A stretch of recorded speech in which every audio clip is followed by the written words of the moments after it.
Any challenge? Yeah, not as such.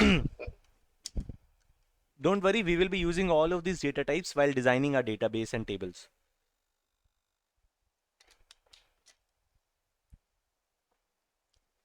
Next is other useful data types. Now, what do you think? We have covered string, we have covered numerical data type. What should be the other data type which is most widely used? Any idea? Binary, Boolean. Date. Every data is going to have a date, Date. Yeah. correct? It is used to represent a date in the format of, just remember this format, YYYMMDD. We can change it, but the default format if we want to enter a date is YYYMMDD. Year, month and date.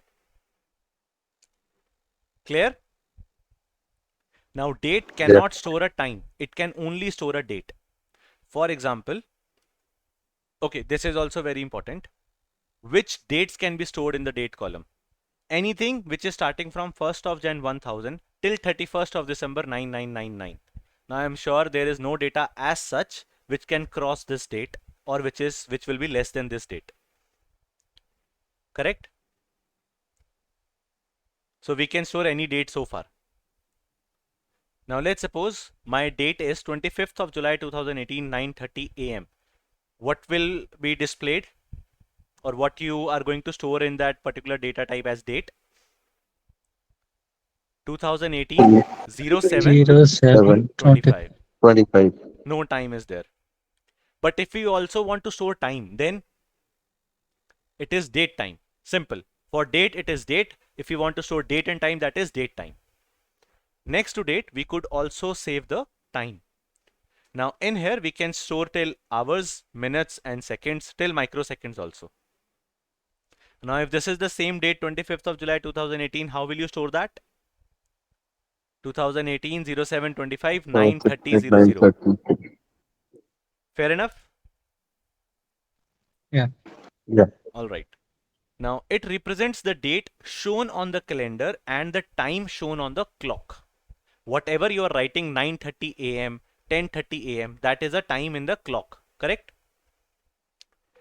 There is one more data type which is known as time stamp. Now what is this time stamp? To give you date, time, Have you ever wondered in system. Excel, let's suppose what is this date? 3rd of June 2020, correct? If I do the values in here, it gives me some random number 43985, right? And if I subtract one number from this, what the number will be? 43984. Now if I turn that into a date format, what it will show me? Let me do the value paste. Oh, sorry, formatting. 2nd June 2020, or one day before this. So whenever we want to subtract the dates, we generally use these timestamps. In Excel, it is automatically created. What I can do, I can just subtract -1 from here and it is going to show me 2 Jan 2020. But in SQL, that is not the case. We have to use timestamp. Now what timestamp does is, it is used for a well-defined exact point in time. Now it is going to count the number of seconds passed after 1st of January 1970 and till 19th of January 2038. Okay, this number will increase after some years because so far it is only till 2038. So what it is going to give you, let's suppose if this is the date 25th of July 2018, it is going to give you some random number and those number means the number of seconds passed after this date, which is 1535155,200. These many seconds have been passed after this date. Make sense? Yeah. That is what timestamp will give you. Now the advantage of timestamp is it represents a movement in a time as a number, allows you to easily obtain the difference between two timestamp values. For example, my start time is 9 and my end time is 10:30.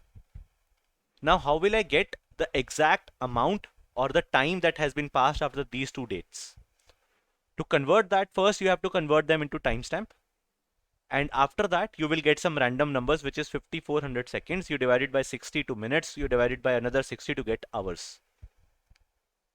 Make sense?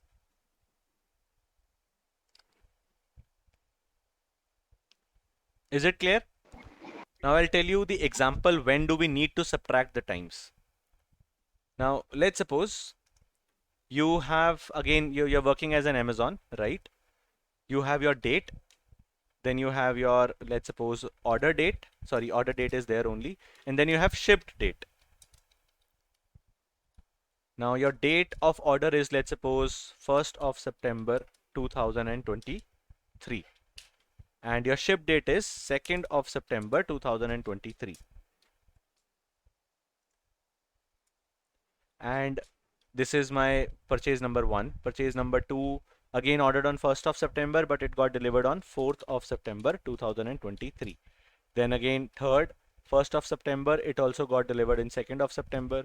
Then fourth, 1st of September, it got delivered in 4th of September or 3rd of September 2023. Now, if I want to see what is the average days it is going to take to ship, how will I calculate the average number of days to ship my orders? I will get to see, first of all, the days to ship. In Excel, it is very easy. I can just subtract the ship date with my date, and it is going to give me how many days it has passed. Clear? In SQL, I had to convert this into timestamp first, and this date also, and then I will subtract so that I can get that. In Excel, I'm going to get in days. In SQL, we will get that in seconds. So if we are getting something in, let's suppose, seconds, we can divide it by, if the answer was 5400 seconds, if I divide it by 60, what this will give me? Minutes. 90 minutes. And 90 minutes is equal to 1.5 hours. Is it correct? 9 and 10:30. Yeah. So what is the average days that it took to ship my data? So the average days is 1.75 days. So I can claim that you can get your product within 2 days because of the data. I can see the average and the trend and everything. Just a random sample or random data that I've shown you. Fair enough? Yeah. Perfect. Now, one more very important thing. All the data types which are not numerical, for example, character, varchar, date, datetime, timestamp, will come with the quotes. You have to write them within quotation marks. However, your all the numerical data types, which is integer, decimal, numeric, float, and double, you can write it in the quotes, but you can also omit the quotes. For example, in this case, customer ID is my integer now. Now let's suppose I want to insert the data in date, purchase number, date of purchase, and customer ID only. So my query will be insert into sales. I will write the column names, purchase underscore number, comma, date underscore of underscore purchase, comma, customer underscore ID. Then in the below line, I will write values. Then in bracket, for purchase number, I can write 21 without quotations. But date of purchase, I have to write in single quotations. If I don't write it, it will give me an error. 4th of September 2023. Now next is customer ID. Again, I can write it in the quotes also, or I can write it without the quotes also. So the best is ignore the quotes if you know your numbers are numeric. That's it. As soon as you execute this command, it will give you 21 in here, 4th of September 2023 in here, and 5 in here. It will leave item code and company name blank because we did not insert any values in those columns. So far clear? Yeah. Yeah. All right. Now other useful data types, which is blob. This is known as binary large object. I read that in 10th standard or even 8th or 7th. I don't remember actually. Do you know everything is between 1 and 0? This entire computer, whatever you see, is between 1 and 0. Yeah. That is known as binary language, correct? Yeah. So Yeah. sometimes we also have to store the files into the columns. For example, in customer care, whenever you're calling a customer care, they are writing a log into that. There is a Word file, and then you disconnect the call. After a couple of days, you again call. They can see what all conversation was there between you and the agent. How? Because they are storing a file into it, and that data is stored in a database. To store the files, which is the Excel file or a Word file or anything, or an image or a audio file, you have to use a data type as blob, which is BLOB. Simple? Yeah. Perfect. Now, all of these data types that we have learned so far definitely are of MySQL, but they are same data types for PostgreSQL, SQL Server, and even your coding languages, for example, Java, C++, Python, R. These are the basic data types that you should learn because they works exactly the same in all the other platforms. And based on these data types only, you can do the calculations. If you are having a character or a varchar, you cannot do some addition into that because that will be treated as a text. But if your data type is integer, decimal, numeric, float, double, then you can perform all the arithmetic operations on that particular column. Make sense?